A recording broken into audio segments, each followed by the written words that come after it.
Epístola del apóstol Pablo a Timoteo, capítulo 3, versículo 1 al 17. Segunda epístola del apóstol Pablo a Timoteo, capítulo 3, versículo 1 al 17. Dice así. Y oigan el énfasis que tiene el versículo 1. También debes saber esto, que en los postreros días vendrán tiempos peligrosos.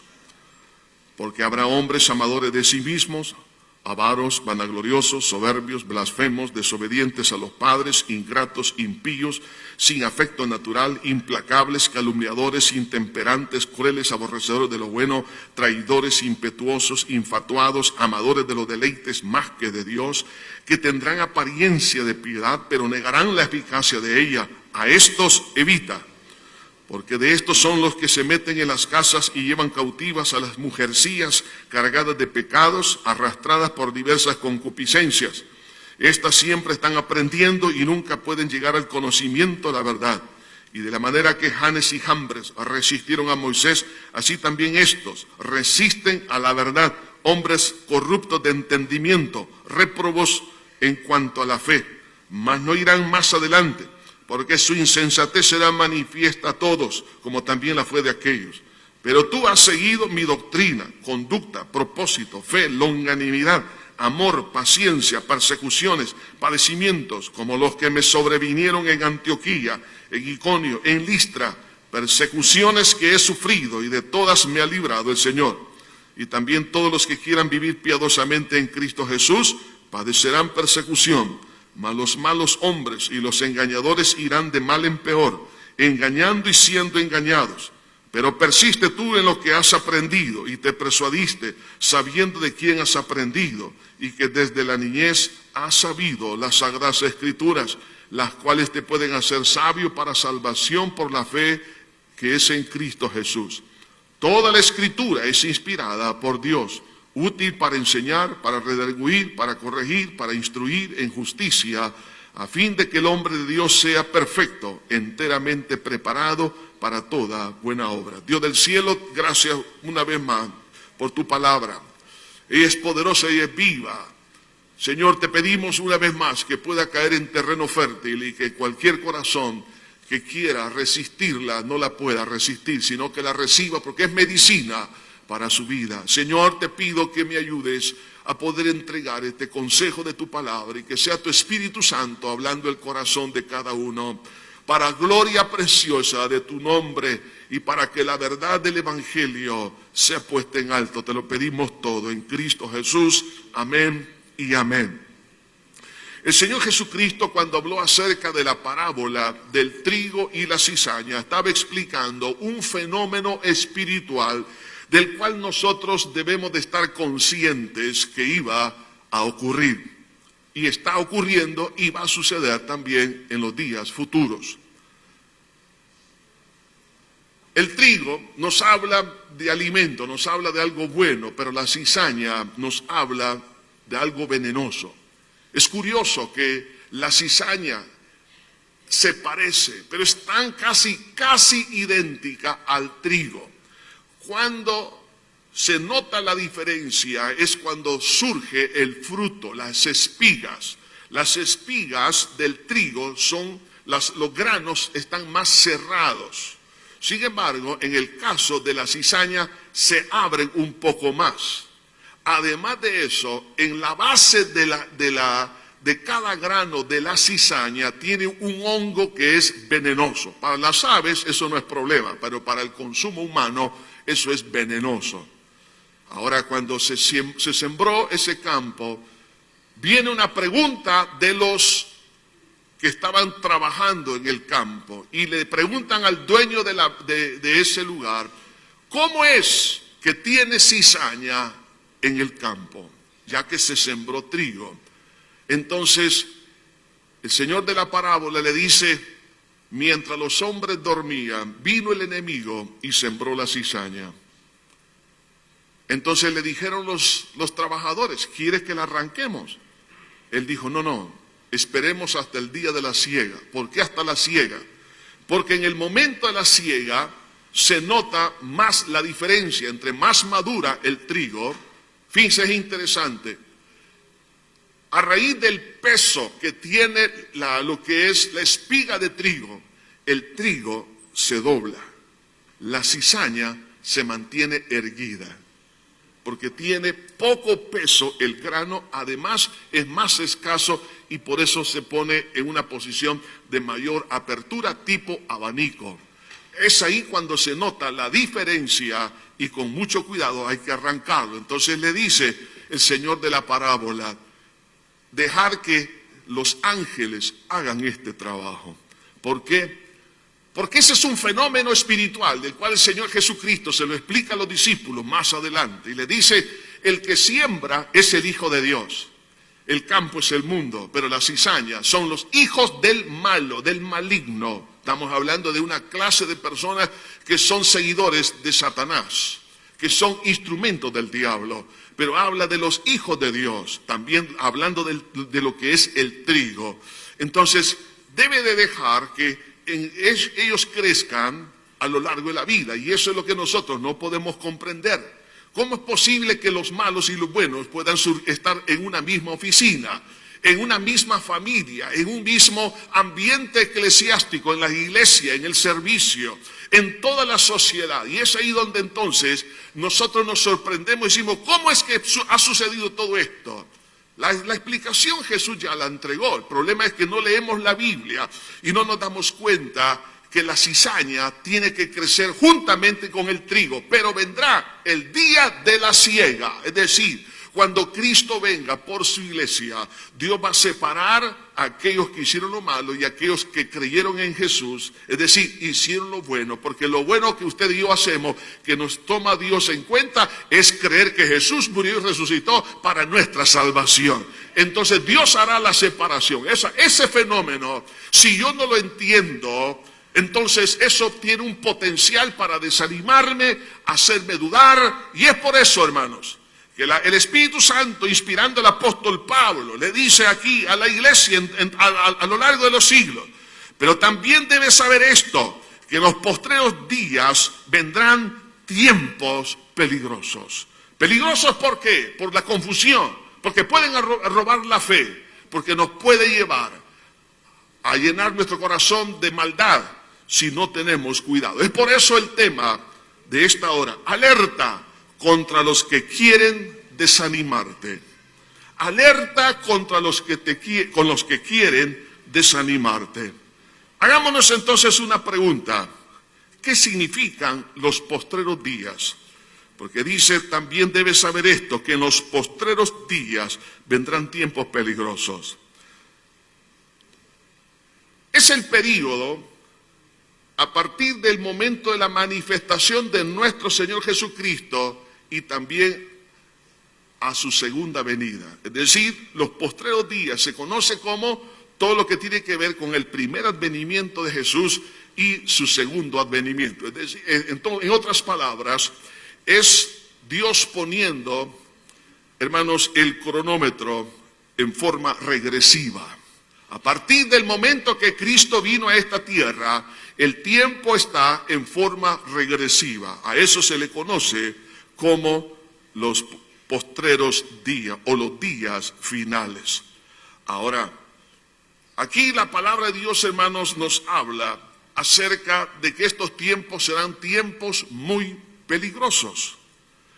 Porque a partir del momento en que Dios empezó a hablar, empezó a enseñar, empezó a darnos toda la revelación que usted y yo necesitábamos en Cristo Jesús, el Satanás empezó también a sembrar la cizaña. Por eso vemos en la vida y el ministerio de Cristo cómo la cizaña a través del fariseísmo empezó a competir. Parecían cristianos, pero no eran. Cuando Jesús les dijo sepulcros blanqueados, pero no eran hijos de Dios, sino que eran sepulcros blanqueados. Eso lo vemos a lo largo de toda la historia, y ahora que estamos mucho más cerca de la segunda venida de Cristo, entonces nosotros vamos a ver con mucha más fuerza este fenómeno. La palabra de Dios nos dice en la epístola a los Hebreos, en el capítulo 1, versículo 1, Pablo, siervo de Dios y apóstol de Jesucristo, conforme a la fe de los escogidos de Dios y el conocimiento de la verdad que es según la piedad, en la esperanza de la vida eterna, la cual Dios, que no miente, prometió desde el principio de los siglos. Perdón, me equivoqué, hermano, estoy leyendo Tito, hermano. Yo sé que ustedes tenían la palabra ahí. Dios dice, habiendo hablado muchas veces y de muchas maneras en otro tiempo a los padres por los profetas, en estos postreros días nos ha hablado por su Hijo. Oiga bien esto, en los postreros días, es decir, desde el momento en que Jesús se manifestó, se empieza a contar los postreros días. Ahora, nosotros debemos tener mucho cuidado en esto, porque dentro de las señales que encontramos de la venida de Cristo, por supuesto están los terremotos, están las pestes, el hambre, el levantamiento de nación contra nación, muchas cosas, pero también vemos otra característica como una señal de los postreros días, y es lo que describe en los versículos que hemos leído. Dice, porque habrá hombres amadores de sí mismos, avaros, vanagloriosos, soberbios, blasfemos, desobedientes a los padres. Bueno, y hay una lista interminable de características, hermanos, acerca de esos hombres malos. Ahora, es importante que pongamos entonces atención, y eso es lo que Dios nos quiere hablar en esta hora, que pongamos atención a las características de la sociedad antes de un juicio.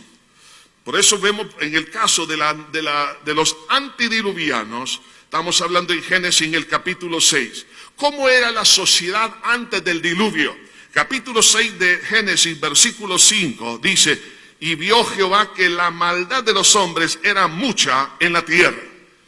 La maldad hoy en día se ha multiplicado a la enésima potencia, pero también en aquel entonces la maldad había llegado hasta los cielos.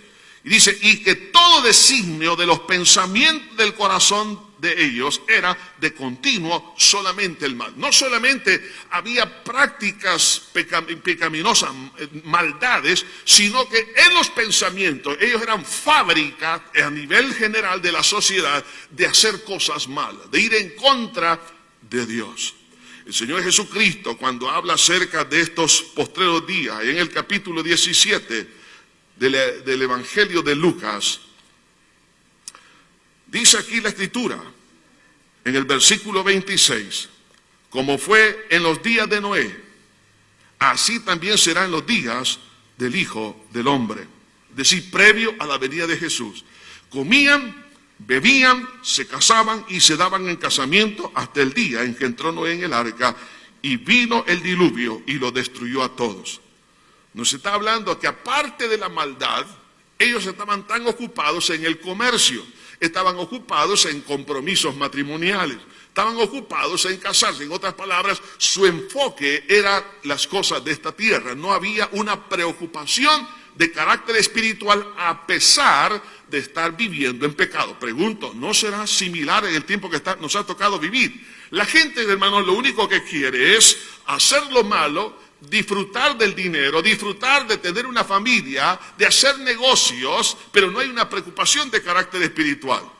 Entonces vemos el carácter y estilo de la vida, de la sociedad antes del diluvio, pero no solamente en el caso de ellos, pero podemos analizar también la sociedad del tiempo de Sodoma y de Gomorra.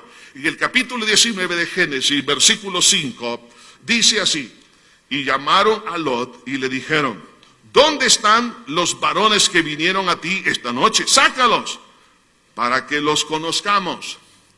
Esta palabra, conocer, significa relaciones sexuales, para que tengamos relaciones sexuales con ellos. Es decir, todos los hombres, fíjense bien, de dos ciudades, Sodoma y Gomorra, al darse cuenta que habían llegado ahí, pues unos visitantes, diga esto, los ángeles, algunas veces ellos pueden tomar una apariencia humana. No es que tengan un cuerpo como el de nosotros, pero una apariencia humana. Entonces, ellos dijeron, bueno, aquí tenemos una oportunidad para tener relaciones sexuales con ellos. O sea, había una degradación de la inmoralidad sexual, hermanos, de tal manera que ellos ya no querían tener relaciones sexuales normales, es decir, dentro de la naturaleza de hombre y mujer, sino hombre con hombre, es decir, relaciones homosexuales. Había de tal manera una compulsión, hermano, una aberración tan severa que cuando los ángeles, hermanos, por el poder de Dios, los dejaron ciegos a todos los hombres. Mire cómo describe el versículo 11 lo que aconteció. Y a los hombres que estaban a la puerta de la casa, hirieron con ceguera desde el menor hasta el mayor. ¿Se da cuenta? Estamos hablando de una homosexualidad generalizada desde el más pequeño hasta el más grande. Es decir, niños, jóvenes, adolescentes, adultos, ancianos, todos metidos en esta vorágine. Y dice, de manera que se fatigaban buscando la puerta. Es decir, que a pesar que ellos estaban ciegos, ¿por qué no ellos recapacitaron y dijeron, oiga, nos quedamos ciegos? A ellos no les importó la ceguera. Lo que nos importa es tener relaciones sexuales con esos hombres.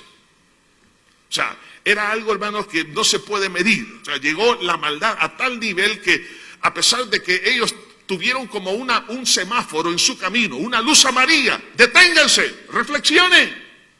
Pero a ellos no les importó, sino que andaban buscando la puerta con los ojos, hermanos, que ellos no tenían la visión. Entonces ellos lo único que querían era perseguir sus pasiones, su lujuria. Esta era la sociedad de Sodoma y Gomorra. Y en el versículo 13 dice, porque vamos a destruir este lugar, por cuanto el clamor contra ellos ha subido de punto delante de Jehová.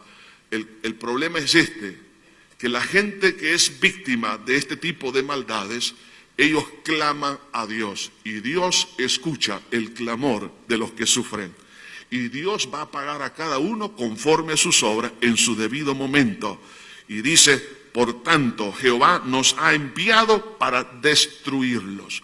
Cuando una persona está en esa vorágine del pecado, no puede discernir el peligro en el cual se encuentra. Cree que todo le va a ir bien. No puede verlo. Pero el juicio estaba a unas cuantas horas de caer. Ahora, cuando la Biblia nos menciona acerca de esta condición, entonces esta realmente, hermanos, no es otra cosa que un espejo de lo que está sucediendo hoy en día también en el mundo. La palabra de Dios nos dice también aquí, siempre en Lucas, en el capítulo 17, Jesús hace mención de cómo será la sociedad antes de la venida de Cristo. Versículo 28, así como sucedió en los días de Lot, comían, bebían, compraban, vendían, plantaban, edificaban, mas el día en que Lot salió de Sodoma, llovió del cielo fuego y azufre y los destruyó a todos. Es decir, preocupados en las cosas materiales, pero no tenían una preocupación espiritual. Ese es el problema, que están tan inmersos en la maldad que no pueden ellos ver la necesidad de ponerse a cuentas con el Señor. La palabra de Dios nos habla allá en Romanos capítulo 1 de esa condición, de la sociedad, no solamente que vivía en aquel entonces, sino también de lo que ha de suceder en los postreros días.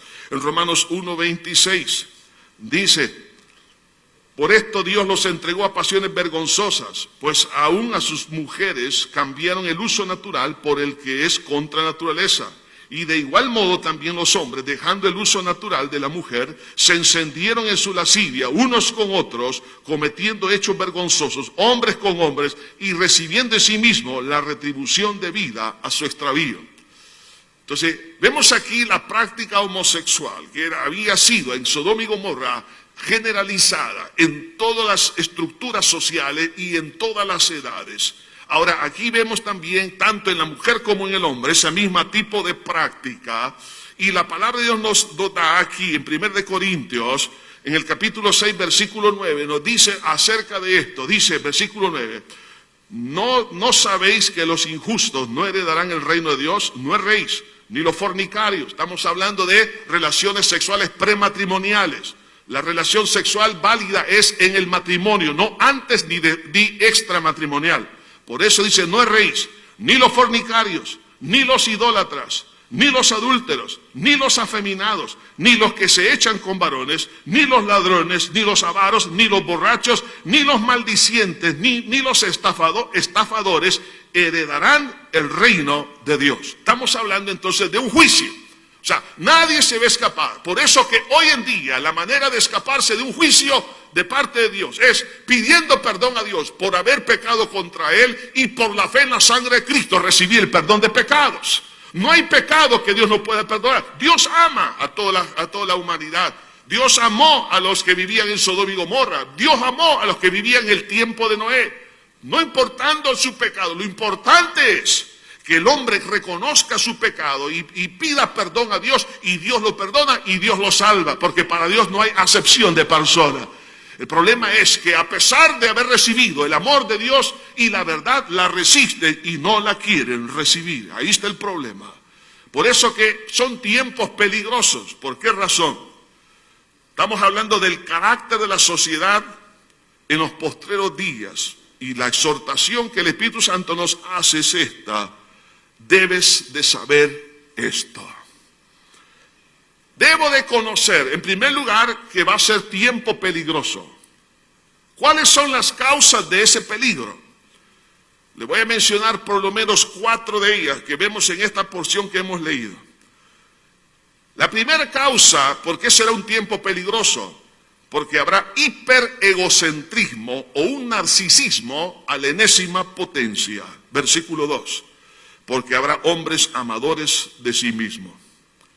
Si estamos viendo, hermanos, el carácter de las sociedades en el tiempo de Noé, en el tiempo de Lot, ahora nos ha tocado a nosotros vivir período previo a la venida de nuestro Señor Jesucristo. Es un tiempo peligroso. Esto me debe de poner en alerta de conocer la sociedad en la cual yo me encuentro, porque es una señal de la venida de Cristo. En primer lugar, es el hiperegocentrismo. Y dice en este versículo 2, porque habrá hombres amadores de sí mismos, avaros, vanagloriosos, soberbios, blasfemos, desobedientes a los padres, ingratos, impíos, sin afecto natural, implacables. Lo primero que nos está haciendo ver aquí la palabra, que el hombre prácticamente, hermanos, que va a estar durante este periodo, recuerde, los postreros días son los que estamos viviendo. Estamos viendo ¿qué cosa? El culto a la personalidad.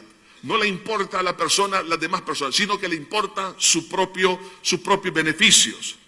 Por eso dice hombres amadores de sí mismos. No le importa ni siquiera las relaciones que pueda tener con su familia. No le importa a su esposa, a su esposo. No le importan los hijos, no le importan los padres, no le importa a nadie. Lo único que les importa es tener supremacía sobre otros. Ahora, esto se va a manifestar también en lo que es la idolatría al dinero. Por eso dice aquí avaros. Nos está hablando que serán personas que van a amar el dinero más que cualquier cosa. No aman a las personas, sino que aman el dinero, como el caso de Judas. Judas, ocupando la bandera de ocuparse de los pobres, decía: hubiésemos vendido este perfume en 300 denarios, lo hubiésemos dado a los pobres. Mentira, él lo que andaba buscando era llenar su bolsillo, porque dice la Biblia que era ladrón. Él no tenía sensibilidad social, él lo que andaba buscando era beneficiarse a sí mismo. Entonces estamos hablando que el amor al dinero, hermanos, será algo tan grave que no le va a importar cómo obtener ese dinero. Recuerdo haber leído hace unos años atrás en los periódicos de nuestro país que se le preguntó a unas personas por cuánto dinero le quitarían la vida a alguien. Uno dijo por $100, otro por 50, y empezaron así a bajar la cuota hasta que llegaron a uno dijo: yo si me dan $5 mato a cualquiera. ¿Por qué? Porque el dinero ha llegado a tener tanto valor y la persona no vale nada. La vida en este país para muchas personas no vale nada. ¿Por qué? El narcisismo los ha llevado, hermanos, a un materialismo galopante. Pero también dice aquí en el versículo 2, vanaglorioso. En otras palabras, fanfarrones. De sí se va a manifestar la jactancia de sí y de sus logros. Van a ser fanfarrones, hablar de sus logros. No solo eso, sino soberbios. Nos está hablando, y blasfemos. Está hablando de personas que van a hablar en contra de la Biblia, en contra de Dios. Hablando basura, hermano. Y no saben que están hablando en contra del que más los ama. Pero serán, dice, blasfemos. No solo eso, sino desobedientes a los padres. Hermanos, estamos hablando de que no van a hacer caso a papá y a mamá, sino que ellos van a hacer lo que ellos quieran. Si hay un joven así en esta hora o que me está escuchando, pon mucha atención a esto. No debemos nosotros ser parte de esa sociedad, sino poder ser personas apartadas para Dios. Entonces, una de las características es que habrá rebeldía de los hijos contra los padres, pero además de eso dice ingratos. Decir, hermano, gente desagradecida y una persona ingrata que no sabe agradecer es porque cree que merece la atención de todas las demás personas y cree que lo que otros le pueden dar es porque él lo merece. Por eso nunca da gracias. Cuando alguien no da gracias es porque está reflejando prácticamente su egocentrismo y su soberbia y vanagloria. Pero una persona que da gracias es una persona que reconoce que lo que está recibiendo no lo merece, pero lo recibe por gracia. Ahora, ese es una de las causas por las cuales es un tiempo peligroso, por el hiperegocentrismo. Piense que usted está rodeado de personas así. Ahora, eso es muy peligroso, porque una persona así puede hacerle daño a usted. No solo eso, la segunda causa del peligro es porque esta gente va a hacer daño a su prójimo descaradamente. Dice en el versículo 3, implacables. Dice, sin afecto natural y además implacables. Es decir, que no van a tener sentimiento. No hay sentimiento hacia su prójimo, una sensibilidad hacia ayudar al prójimo, sino al contrario. Además de eso, dice implacables. ¿A qué se refiere aquí? Hay una persona excesiva en el duro trato con la demás persona. O sea, una persona que va a hacerle daño. No solo eso, calumniadores, es decir, que le van a levantar falsos testimonios para dañarlo. Intemperantes, es decir, intolerantes hacia su prójimo. No le van a tolerar una falta, un error. Van a arremeter contra ellos de una forma, hermano, cruel. Además dice crueles. Fíjese que la palabra cruel en el griego significa salvajismo. En otras palabras, son personas que van a hacer sufrir a los demás con un salvajismo que no se puede ni siquiera medir. Además de eso, dice aborrecedores de lo bueno, es decir, no conocen la ética o no la quieren conocer, y además dice traidores. Ahora, si nosotros estamos rodeados de una sociedad como esta, primero, hiperegocéntrica, segundo, que buscan hacerle daño al prójimo en forma descarada, no van a ocultarse, sino que en forma descarada van a hacerle daño a las personas. Tercer causa del peligro es el hedonismo, en el versículo 4, cuando dice, infatuados, amadores de los deleites más que de Dios. Cuando habla aquí de impetuosos, habla de personas imprudentes, en otras palabras, desenfrenados, gente que le va a dar riendas sueltas a sus pasiones, pero también infatuados, es decir, presumidos aún de sus propios errores y fracasos, y le dan rienda suelta a sus deseos carnales. Los epicúreos, ellos querían negar el dolor y darle espacio al placer, no importando lo que sea. Entonces estamos viendo acá, ¿por qué es peligroso este tiempo? Porque habrá gente, lo único que le va a importar es satisfacer sus pasiones. Pero también, oiga esto, otra causa del peligro es por la hipocresía religiosa descarada. Versículo 5. Tendrán apariencia de piedad, pero negarán la eficacia de ello. A estos evita. Es decir, que estas personas, a pesar que son hiperegocéntricos, dañan a su prójimo en forma descarada y además son hedonistas a la enésima potencia.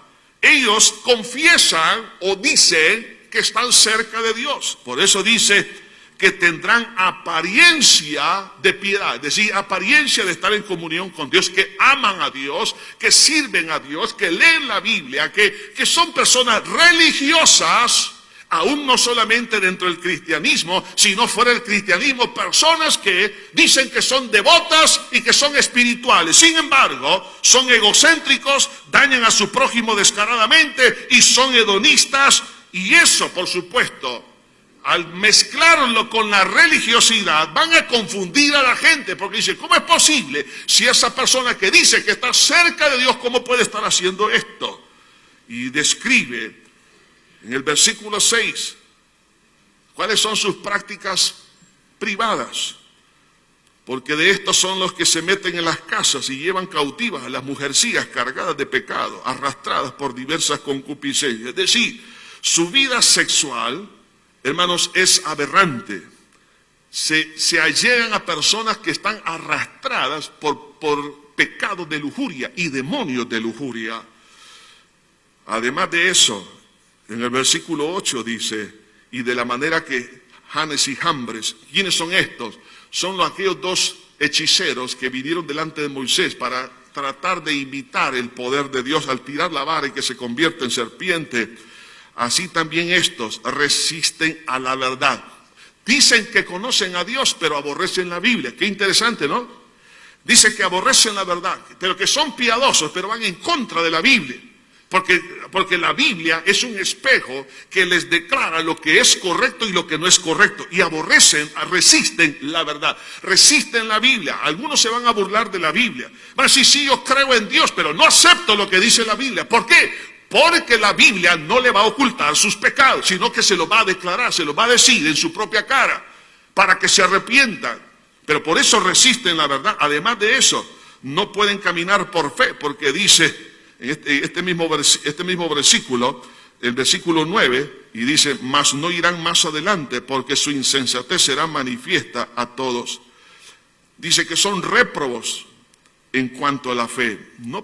Ellos no pueden caminar por fe, como también ellos no van a poder mantener su máscara por mucho tiempo. Ahora, ¿por qué son tiempos peligrosos? Porque estas características de la sociedad, estamos hablando de las personas con las cuales usted y yo vamos a interactuar y estamos interactuando. Puede ser dentro del mismo seno de la familia, en el mismo lugar de trabajo, en la iglesia donde nos congregamos, en el lugar donde estamos trabajando, donde quiera que nos movemos. ¿Por qué son tiempos peligrosos? Porque la gente no anda buscando el beneficio social, sino son egocéntricos, narcisistas, buscan el beneficio personal. Su intención es hacerle daño al prójimo. ¿Usted está dispuesto a hacer un contrato de trabajo con alguien así? ¿Quiere trabajar en equipo con esta clase de personas? Por eso es un tiempo peligroso.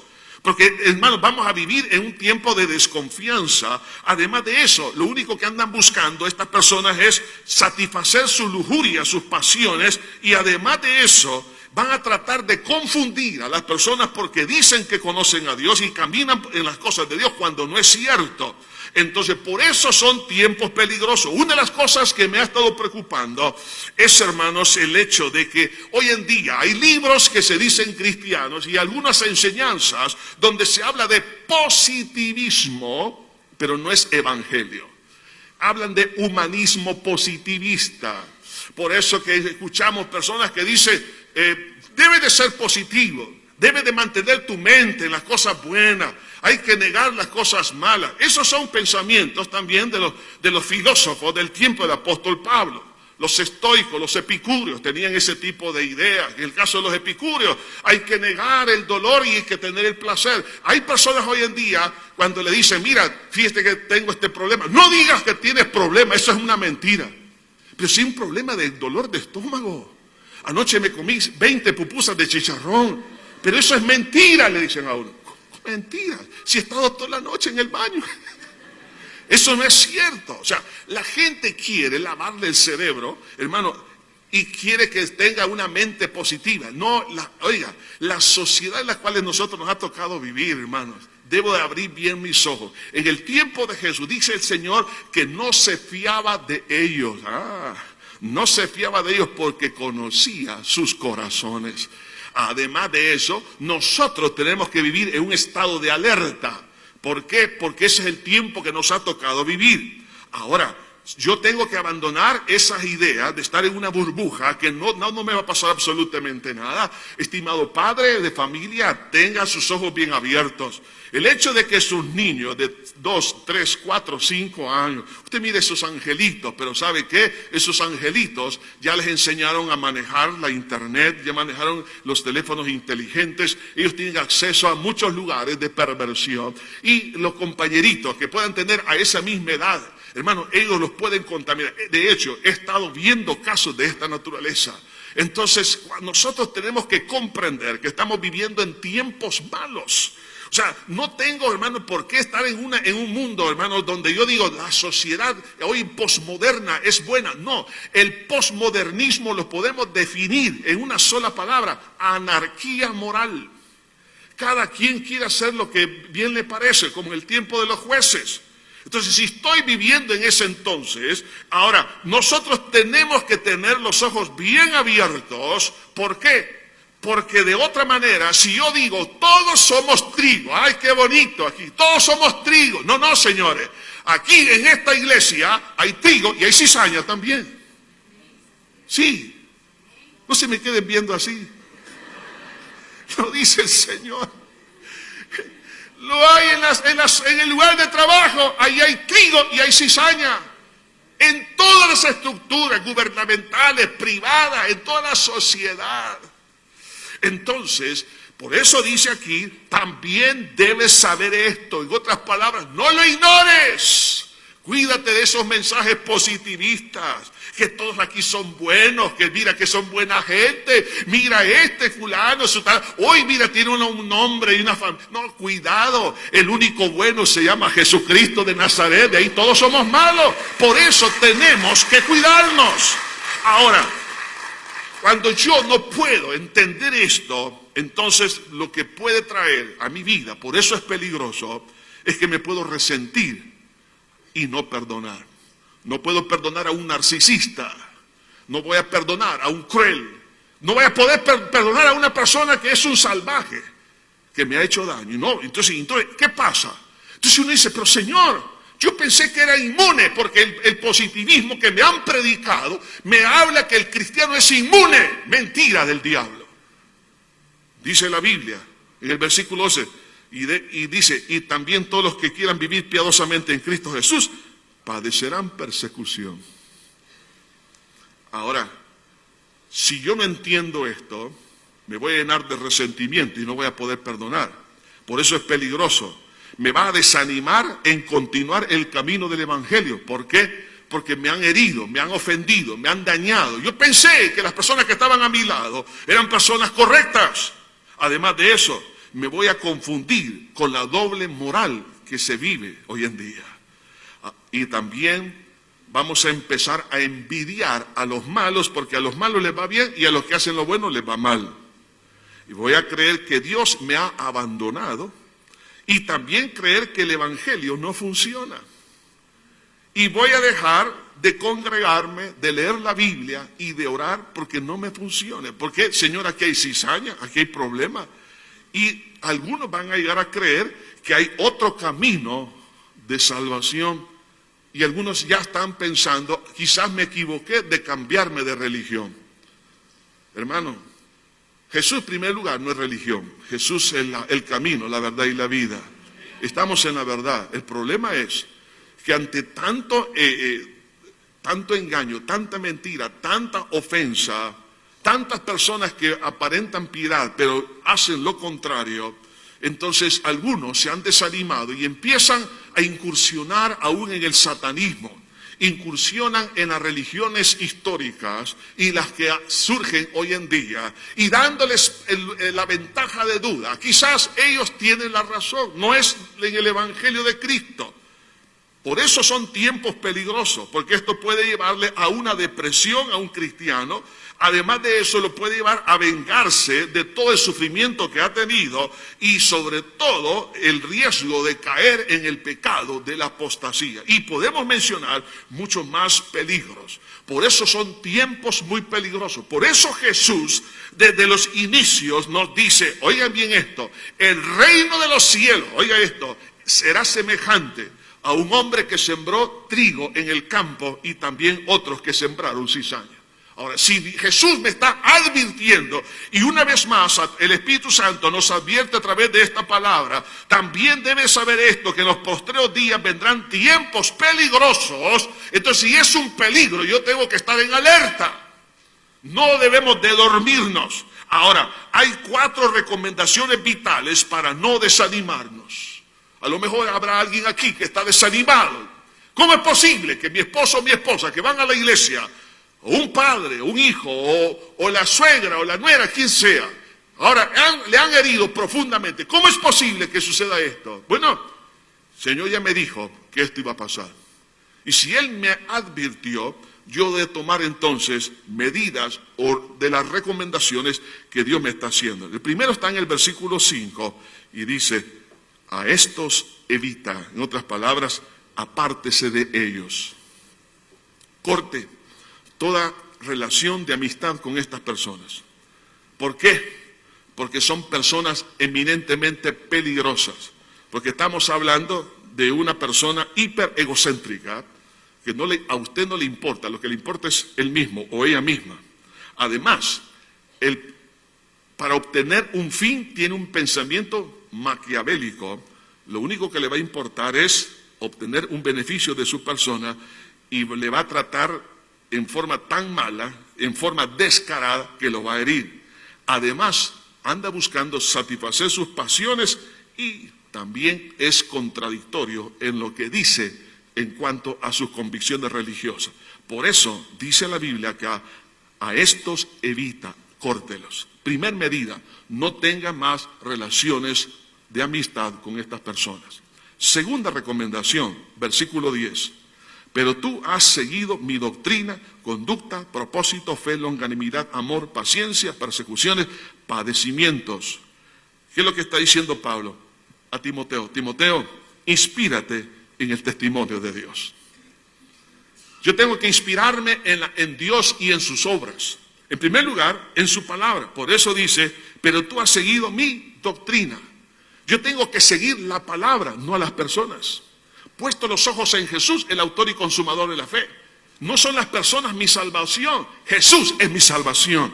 Entonces tengo que seguir la palabra. Por eso dice la Biblia, lámpara es a mis pies tu palabra y lumbrera mi camino. La lámpara y la lumbrera no son la gente, es Cristo y su santa palabra. Por eso dice, pero tú has seguido mi doctrina. Entonces, porque la doctrina es el testimonio, es decir, la palabra de Dios es el testimonio de Dios, la verdad. Pero a la vez ese testimonio de Dios, no solamente en forma escrita, sino también en los cambios de vida, en los que Dios hace en el corazón de otras personas. Es cierto, hay malos testimonios, hay gente, hermanos, que no es convertida, gente que no es verdaderamente cristiana y ha ofendido. Pero existen aún, oiga bien esto, todavía hay personas de buen testimonio porque están testificando de lo que Dios ha hecho en sus corazones. Y aquí Pablo dice, pero tú has seguido mi doctrina. Oiga, conducta, propósito, fe, longanimidad, amor, paciencia y persecución. En otras palabras, Timoteo, hay muchos que están haciendo lo malo, pero tú me has visto a mí de cerca y has visto algo diferente. Me recuerdo que mi madre nos daba la palabra de Dios todos los días. Todos los días teníamos altar familiar. Algunas veces mi papá nos encontraba mientras estábamos orando y nos sacaba de la habitación y decía cosas muy feas. Pero mi madre nunca se puso de pie y siempre tenía lágrimas en sus ojos intercediendo a favor de mi padre. A mí se me olvidaron las enseñanzas que ella nos dio cuando era un niño, pero no se me ha olvidado porque yo me preguntaba, todos nos paramos y mi mamá no se para.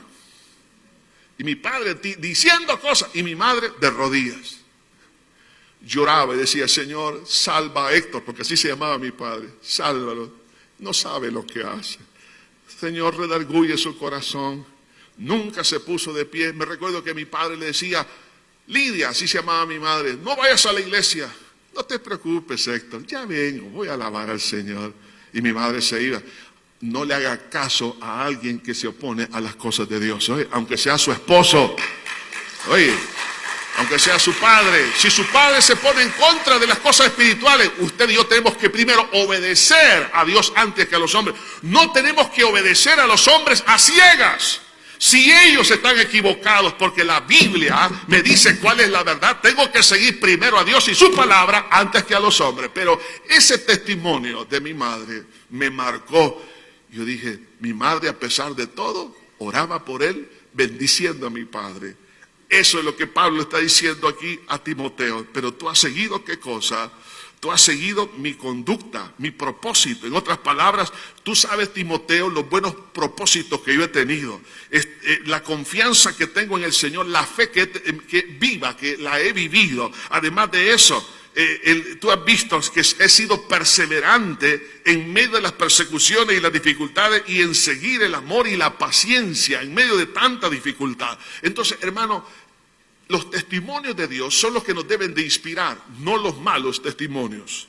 Los testimonios de Cristo en las personas, pero también el testimonio de Dios se manifiesta en un carácter inquebrantable. Versículo 11 dice: padecimientos como los que me sobrevinieron en Antioquía, en Iconio, en Listra, persecuciones que he sufrido, de todas me ha librado el Señor. Oiga esto, a pesar de las persecuciones que vinieron en la vida del apóstol Pablo, en una ocasión, él menciona la ciudad de Listra, a él lo apedrearon y lo sacaron arrastrado fuera de la ciudad porque pensaron que estaba muerto. Estando él ahí, a pesar de eso, él se levantó al día siguiente y se fue a la ciudad, a la próxima ciudad llamada Berea, y fue a predicar el evangelio. ¿Cómo fue a predicar él? Sangrando, por lo menos ya había terminado las hemorragias, pero con muchos golpes, moretes, reventaduras en distintas partes del cuerpo, con mucho dolor. Pero al día siguiente Pablo no estaba en el hospital, estaba predicando la palabra de Dios. Entonces, en otras palabras, le está diciendo: mira, Timoteo, tú has visto el carácter inquebrantable de lo que Dios ha hecho en mí. Eso es un testimonio de Cristo. Cristo en nosotros, la esperanza de gloria. Ciertamente hay hombres malos que hacen esto, pero mira, quiero que sigas esto, quiero que veas en mí que a pesar de mis persecuciones no he claudicado. Muchos hermanos en Cristo que a pesar de que están sufriendo, tienen problemas de salud, problemas, hermanos, serios, hermanos, en la parte financiera, problemas de otra naturaleza, pero a pesar de eso siguen adelante inquebrantablemente, aunque les duele y lloran, pero siguen a Cristo. Esos testimonios son los que nosotros tenemos que seguir.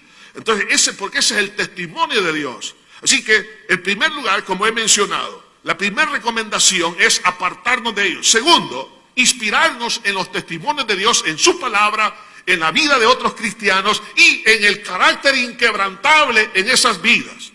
En el tercer lugar, es comparar los resultados de los dos caracteres en conflicto en los últimos tiempos.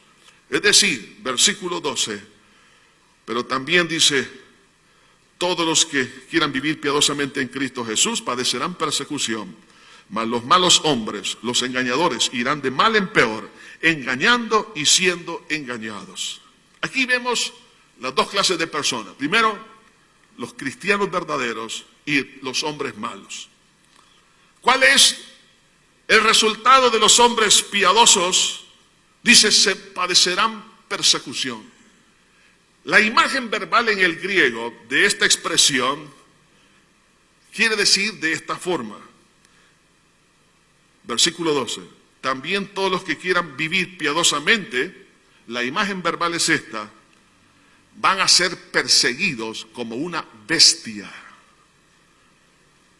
Un cazador analiza el animal que quiere cazar, conoce sus costumbres, procura sacrificarse su tiempo de dormir y estar pendiente cuando sale y hacer todo lo posible para hacerlo una presa. Hermanos, desde el día que usted y yo conocimos a Cristo, Satanás nos quiere cazar a todos. Y nos quiere cazar como una bestia. Y entre más usted busque de Cristo, el enemigo va a arremeter aún más. Y no lo digo para desanimarlo, sino para que se prepare. ¿Por qué razón? Porque él aborrece el olor a Cristo.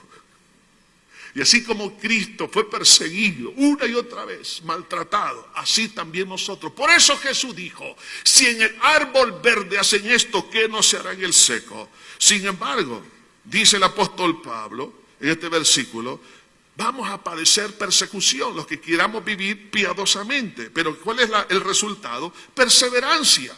Pero en el caso contrario, en el versículo 13, mas los malos hombres y los engañadores irán de mal en peor. En otras palabras, esas personas que están sirviendo para desanimarlo a usted en el camino de la fe, irán, dice, de mal en peor, vienen en caída. Y además de eso, siendo engañados. O sea, ellos que han ocupado la artimaña del error, ellos también serán engañados. Entonces, en otras palabras, van a cosechar lo que ellos han sembrado. Hermanos, en la palabra de Dios, en el capítulo 73 del libro de los Salmos, vemos a un hombre piadoso, un hombre de Dios llamado Asaf, que él en un momento dado, al ver que la gente mala le iba bien y a él que estaba en los caminos de Dios todo le iba mal, entonces él se desanimó. Y oiga lo que dice en el Salmo 73, versículo 2. En cuanto a mí, casi se deslizaron mis pies, por poco resbalaron mis pasos, porque tuve envidia de los arrogantes, viendo la prosperidad de los impíos, porque no tienen congoja por su muerte, pues su vigor está entero. No pasan trabajo como los otros mortales, ni son azotados como los demás hombres. Por tanto, la soberbia los corona, se cubren de vestido de violencia, los ojos se les saltan de gordura, logran con creces los antojos del corazón, se mofan y hablan con maldad de hacer violencia y hablan con altanería. Ponen su boca contra el cielo y su lengua pasea la tierra. Entonces él dijo, ¿cómo es posible esto?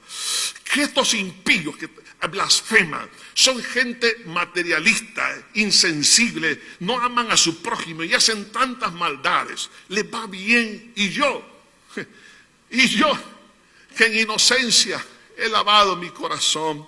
¿Cómo es posible que las cosas estén yendo mal? Versículo 13. Verdaderamente, oiga, la conclusión a que él llegó, verdaderamente en vano he limpiado mi corazón y lavado mis manos en inocencia. En otras palabras, en vano soy cristiano. ¿Para qué voy a la iglesia? ¿Para qué voy a orar? Miren a esos impíos, ¿cómo les va bien?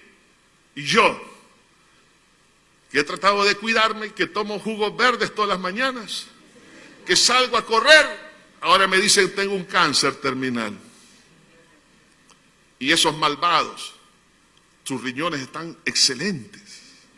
Su corazón, sus arterias, ni colesterol tienen. Se comen un cerdo entero y no les afecta. Se les saltan los ojos de gordura, dice. Tranquilos. Pues y he sido azotado todo el día y castigado todas las mañanas. Él decía, no es posible esto. Mejor abandono los caminos del Señor. Eso es lo que estaba diciendo. Pero oiga el versículo 17. Hasta que entrando en el santuario de Dios, hasta que Dios nos haga entender, comprendí el fin de ellos. Ciertamente los has puesto en un deslizadero, en asolamiento los harás caer. Hasta que entendemos por la palabra y por el Espíritu Santo, vamos a entender que la suerte de uno es una y para usted y para mí se llama misericordia en abundancia. Por tal razón, entonces, hermanos, tengo que aprender a comparar los resultados de las dos clases de personas. Para ellos es condenación, pero para nosotros es victoria en Cristo el Señor. Y en la cuarta medida, no se le olvide, apártese de ellos. Segundo, inspírese en los testimonios gloriosos de Dios. Compare los resultados finales de ambos grupos. Y en cuarto lugar, hermanos, dele continuidad a la enseñanza y a las convicciones cristianas. Lo que usted está convencido como hijo, como hija de Dios, en eso tiene que afirmarse. Versículo 14 y 17 dice, pero persiste tú en lo que has aprendido y te persuadiste. Hermanos, la enseñanza testimonial, cuando Pablo le está diciendo, pero en el versículo anterior, cuando le dice, pero tú sabes de quién has aprendido. En otras palabras, oye Timoteo, tú has visto el evangelio funcionar en mí. Lo has visto por tal manera. Guarda la palabra, porque si funciona, si ha funcionado en mí, ha de funcionar en ti también. Además, le dice en este versículo, pero persiste tú en las cosas que has aprendido y te persuades sabiendo de quién has aprendido. Pero también le dice, y que desde la niñez has sabido las sagradas escrituras, las cuales te pueden hacer sabio para la salvación por la fe que es en Cristo Jesús. Tú has experimentado la salvación, has visto en mí cómo funciona el Evangelio. Nadie me ha podido arrebatar mis convicciones cristianas. Además de eso, tú has tenido la experiencia, desde la niñez has sabido la Sagrada Escritura, tú has conocido la salvación, pero también le ayuda a que él pueda ratificar sus convicciones, porque la palabra surge del corazón de Dios. Por eso dice, toda la Escritura es inspirada de Dios y útil para enseñar. Toda la palabra es inspirada. Es decir, le está diciendo el origen de la Biblia es por el aliento de la palabra. Inspirar en el griego significa transpirar o llenar de aliento de parte de Dios. Es decir, que la Biblia surge de Dios mismo, que la escribieron los hombres, que es otra cosa, pero ellos fueron inspirados, es decir, dirigidos por Dios para escribir lo que escribieron. O sea, surge de Dios mismo. La palabra no surge de la mente de los escritores. Entonces, por eso le dice a Timoteo, mira Timoteo, tú debes de afirmar tu convicción. ¿Por qué razón? Porque tú has visto cómo el Evangelio ha funcionado en mí. Además de eso, tú tienes la experiencia de cómo el Evangelio funciona en ti. Además de eso, debes de afirmar tu convicción, porque la Biblia es inspirada por parte de Dios. Hermano, hay una verdad que nadie la puede rebatir. El único libro inspirado por Dios en toda la historia es la Biblia. No hay otro, hermano, no hay otro. Aunque algunos dicen que son inspirados, no son inspirados por Dios. Por eso dice el Señor, ay de aquel que le añada o le quita a este libro. Está bajo juicio por parte de Dios. No podemos decir que hay otro libro inspirado. La única palabra inspirada por Dios es su palabra en la Biblia. Y a la vez debe de ratificar tu convicción, Timoteo, porque esa palabra ha cambiado tu pensamiento y los pensamientos de muchos. Por eso le dice, porque es útil, ¿para qué? Para enseñar. Ha habido cambios de mentalidad. La palabra que es inspirada cambia. No solamente eso, sino redarguye, es decir, convence. Además de eso, dice, no solo redarguye, sino que corrige. Nos está hablando que endereza lo torcido que hay en nuestro corazón, para instruir en justicia, es decir, que me ayuda a hacer las cosas rectas. La palabra me inspira a caminar en lo que es recto, lo que es justo. No nace de la fuerza de voluntad, sino del poder de la palabra. Nos ayuda a ser autodisciplinados. Además de eso, nos conduce hacia la madurez. Por eso dice, a fin de que el hombre de Dios sea perfecto. Es decir, que sea maduro, llegue a la madurez espiritual. Y no solo eso, sino que enteramente preparado para toda buena obra. O sea, que lo capacita para toda clase de servicio. Está bien equipado. Entonces, por eso, usted y yo, tengo que inspirarme en lo que he aprendido, en lo que me he persuadido. No se le olvide esto, ante la sociedad que nos está tocando vivir y la que vamos a vivir, porque será peor cada día que avance sobre la faz de esta tierra. Vendrán, oiga esto, hombres amadores de sí mismos, el hiperegocentrismo, el narcisismo a la enésima potencia. El daño al prójimo será tan descarado que no les importa la vida de los demás, ni el sufrimiento, si aguanta o no aguanta hambre. Además de eso, lo único que les importa son sus placeres, y además van a ocupar la fachada religiosa, sea de cualquier naturaleza, para poder confundir a las personas. La medida suya y mía tiene que ser apartarme de ellos. Segundo, inspirarme en el testimonio, en las obras de Dios, en su palabra, en lo que Dios hace en otras vidas que me inspiran a mí, y también en comparar los resultados, cuál es el fin de ellos y dónde voy yo, y a la vez ratificar, alimentar mi convicción cristiana en lo que yo he vivido y en la palabra de Dios. Hermanos, la parábola del trigo y la cizaña tiene más relevancia en el tiempo que nos ha tocado vivir. Por eso, lo mejor es, entréguele su corazón a Cristo. Usted, estimado amigo, estimada amiga, que nos está visitando, aquellos que nos escuchan, lo mejor es que le pueda decir, Señor, aquí estoy, te pido perdón, límpiame con tu sangre que derramaste en la cruz.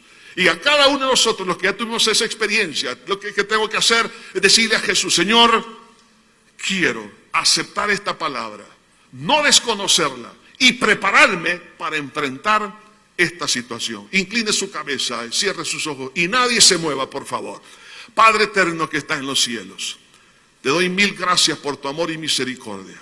Señor, te pido para la gloria, honra de tu nombre, que tú, Señor, salves los corazones. Aquellas personas que nos están escuchando, o aquellas que están aquí con nosotros, estimada amiga, estimado amigo, lo que usted acaba de oír no es por casualidad, es porque Dios quería darle una respuesta a las interrogantes y sobre todo al sufrimiento que usted ha tenido en su corazón. Este es el momento oportuno, dele su vida a Jesús. Ahí donde está, repite esta oración de fe conmigo, en voz alta. Padre eterno que estás en los cielos, me arrepiento de todo corazón, de todos mis pecados. Te he ofendido, Señor, con todos ellos. Me duele el haber herido tu corazón. Perdóname. Creo que moriste por mí en la cruz y derramaste tu sangre para limpiarme de toda maldad. Pero también creo que resucitaste para declararme inocente delante de tus ojos y darme una nueva vida. Por tal razón te abro mi corazón y te recibo como mi único Salvador y Señor de mi vida. Gracias, Señor, por salvar mi alma en esta hora. Siga orando con sus propias palabras. Ahora, Señor, queremos afirmar nuestro rostro, no estar ignorantes ante las evidencias de la sociedad en la cual estamos viviendo. Y cada día será peor. Será peor para los niños, será peor para los adolescentes, a los jóvenes, a los adultos, a los ancianos.